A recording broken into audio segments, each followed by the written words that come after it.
Nabisto na. Sir Ian Velasquez. Shout out sa iyo, sir. Maayong gabi sa atong mga kaigsunan diha. Luzon, Visayas at Mindanao. Live na live tayo rito sa Malacanang ground. Kahit sa update ng mga ongoing project, maraming salamat sa iyo. LV Cash. Thank you. Salamat po. Pinupuntahan talaga natin. May update tayo doon sa Alamino, San Pablo Bypass Road, mga kabayan. Doon sa area ng Barangay San Vicente ay tapos na po ang malatagan ng concrete cement. So ang hadlang doon sa Alamino, San Pablo Bypass Road, yun na lang pong ginagawang tulay sa Barangay San Miguel, San Pablo City, Laguna. At napakalaking tulong po yung gagawing Laguna Lakeshore project, no? Palibot sa Laguna de Bay na may habang 71 kilometers, mga kabayan, paikot. Ang phase 1 mula sa Lower Bikutan papuntang Calamba City, Laguna, yung ginagawa doon na Bukal San Jose Bypass Road, idudugtong roon yung Laguna Lakeshore project, no? Kaya napakalaking tulong yan, mga bayan. Kaya panoorin nyo na yung ating mga upload, mga vlog natin. Yung Alamino, San Pablo Bypass Road, yan ay way papuntang Bicol, papuntang Visayas, Mindanao.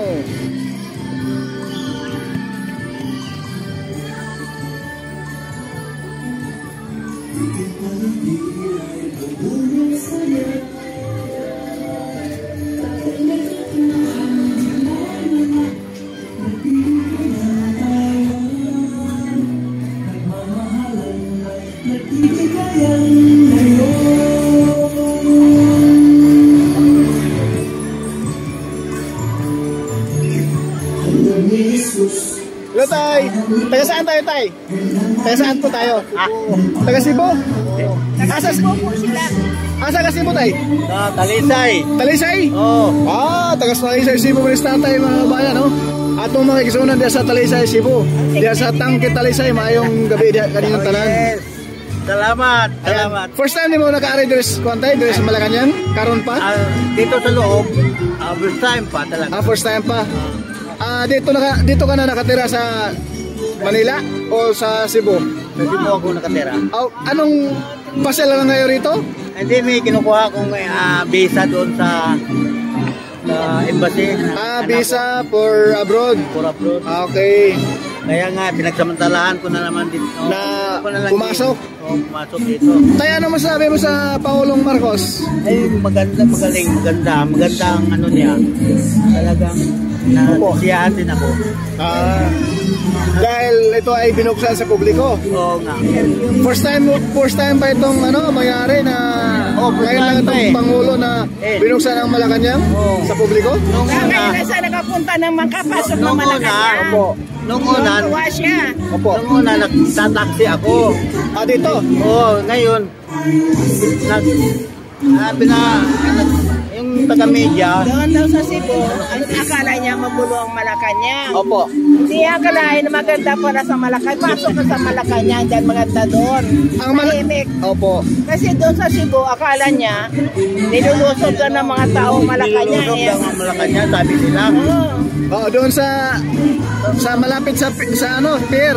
Oo. Ang Malacanang Cebu, di ba? Dito sa likod sa Santo Niño. Likod sa Santo Niño. Uy, usap man eh. Train man. Dahil train, Hello. Ayoko lang kita doon. Ayaw ka doon. Yan, mga bayan, si Tatay ay nasiyahan sa ginawa ni Pangulong Marcos. Nay, ano masasabi po sa ginagawa natin Pangulo? Dito tayo. Harap pa rito. Ano masasabi mo sa ginawa ni Pangulong Marcos ngayon na binuksan ito sa publiko? Kami matagal na dito sa nakatira sa Malacanang. lumapit sa Malacanang. Opo. Kaya kami tuwang-tuwa kami at ginawa ni BBM ang ganito na nakakapasok yung mga tao dito sa Malacanang. Marami naman mga dumaan na mga presidente pero hindi naman nila nagawa ito. Ngayon ka BBM, yung panahon kasi ng tatay niya, naabutan ko na yon. Si Apolacay. Pumapasok din ako dito noon. Okay. 1981, pumapasok ko dito. Ngayon ito, nakapasok ulit kami dito. So ibig sabihin, nung panahon ng tatay ni Pangulong Marcos, Nakapasok ko ako dito. binuksan din po ito sa publiko? Opo, opo. Wow! Nakapasok. Yung inauguration niya noon, Opo. nakapunta kami noon niya, nakaakyat pa ako dyan sa loob ng palasyo bago nagkaroon sila umalis. Kaya ngayon, ito, nabuksan ulit niya, masaya kami. Anong masabi niyo po na sa mga nambatikos ni Pangulong Marcos sa Ay, ngayon? nagagalit ako sa kanila. Ba't ganun ginagawa nila? Kaya ako ang nasasaktan dahil ako sulit na BBM. Okay. Mahal na mahal ko ang pamilyang Marcos. Yeah. Ayaw ko na kasi alam ko sila, malinis sa pagkatao nila. Hindi sila ganyan ugali nila. Kaya yung mga nininira, nagagalit ako. Ayaw ko ng ganyan. Ayan.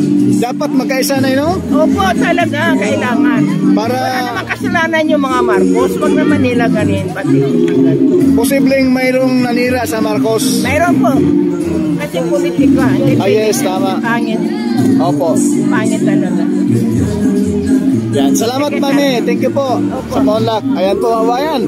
Nasaksihan ninyo yung ating paunlak ng ating mga kabayan, no? Ating mga sumusuporta sa Pangulong Marcos na talagang ang Marcos lang pala ang nagbubukas dito sa Malacanang. Sa panahon niyang tatay ni Pangulong Marcos Jr., no? Yung si Apolacay dito. Binuksan din po ito sa tuwing Pasko.